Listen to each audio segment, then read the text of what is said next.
எந்த விதமான குறிப்பும் இல்லை. இந்த அரசின் கொள்கைகளை விளக்கும் உரையாக இல்லை. எனவே இந்த விடிய ஆட்சியில் தமிழக மக்களுக்கு எந்த நன்மையும் கிட்டாது என்பதை நிரூபிக்கும் வகையில் தான் இந்த ஆண்டுக்கான ஆளுநர் உரை உள்ளது. எந்த விதமான புதிய மக்கள் நல திட்டங்களையும் அறிவிக்காத இந்த அரசு பசுப்பு வார்த்தை ஜாலங்களை வாரி இறைத்திருக்கின்றது. இந்த மேதக ஆளுநர் உரையில் எனது தலைமையிலான அம்மாவின் அரசில் துவங்கப்பட்ட பல்வேறு திட்டங்களை,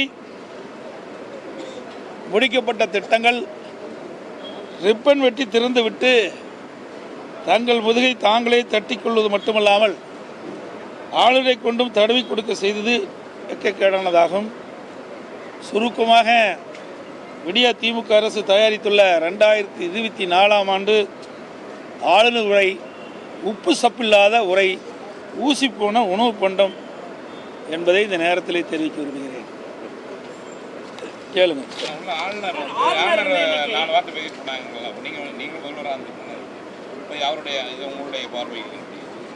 ஆளுநர் 4 வார்த்தைகளை பேசிட்டு போனோன்னு சொல்கிறீங்க. ஆளுநர் ஏற்கனவே சபாநாயகருக்கு கடிதம் எழுதியிருப்பதாக தெரிவித்தார் சபாநாயகர்.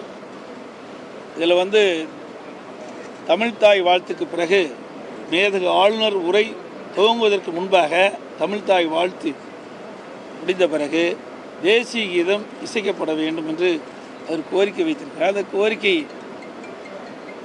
சபாநாயகர் நிறைவேற்றாத காரணத்தினால் தான் உரை படிக்கவில்லை என்று தெரிவித்திருக்கிறார். இது அரசுக்கும் சபாநாயகருக்கும் உள்ள பிரச்சனைகள்.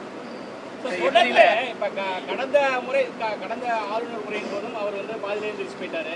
இந்த உரையின போய் இது மாதிரி ஒரு மோதல் போக்கு இருந்துட்டாங்க. எதை பற்றி உங்களுடைய கருத்து? இது இந்த அரசையும் மேதக ஆளுநர் தான் கேட்கணும். நாங்கள் எதிர்கட்சி சரிங்களா?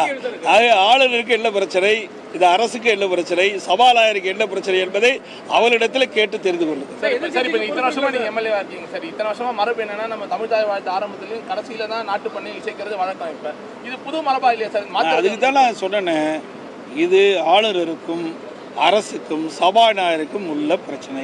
இது அவரிடத்தில் கேட்டால் தான் அதுக்கு விடிய காலம் பிறக்கும். சரி, இப்போ ஆளுநர் இந்த மாண்பை மாற்ற ட்ரை பண்றாரா சார்? இந்த மரபை மாற்ற நான் சொல்றேனே, மரபை மாற்றுகிறார்களா, மரபை கடைபிடிக்கிறார்களா என்பதை அவரிடத்தில் கேட்டதான் தெரியும். ஏனென்றால் நம்முடைய சபாநாயகர்கள் பல மரபுகளை கடைபிடிக்கவில்லை. நான் ஏற்கனவே சொன்னேன், இதெல்லாம் கேட்குறீங்க ரைட்டு தான்.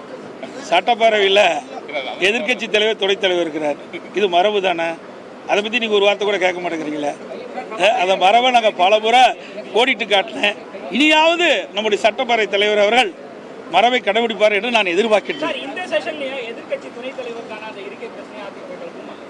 நிச்சயமாக எங்களுடைய மூத்த தலைவர்கள், மூத்த சட்டப்பேரவை உறுப்பினர்கள் சட்டப்பேரவை தலைவர்களை சந்தித்து இருக்கின்ற நிலைமை எடுத்து சொல்லுவோம்.